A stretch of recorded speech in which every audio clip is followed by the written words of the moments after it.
أول كلمة طيب.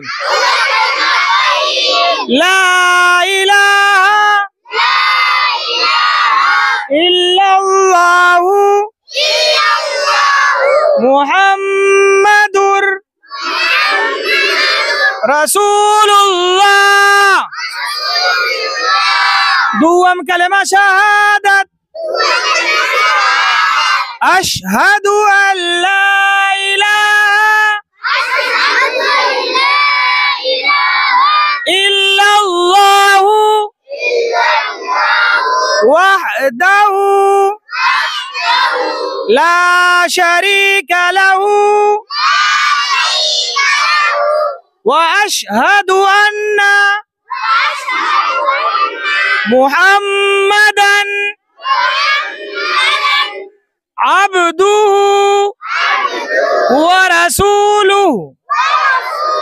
سوم كلمة تمجيد. سبحان الله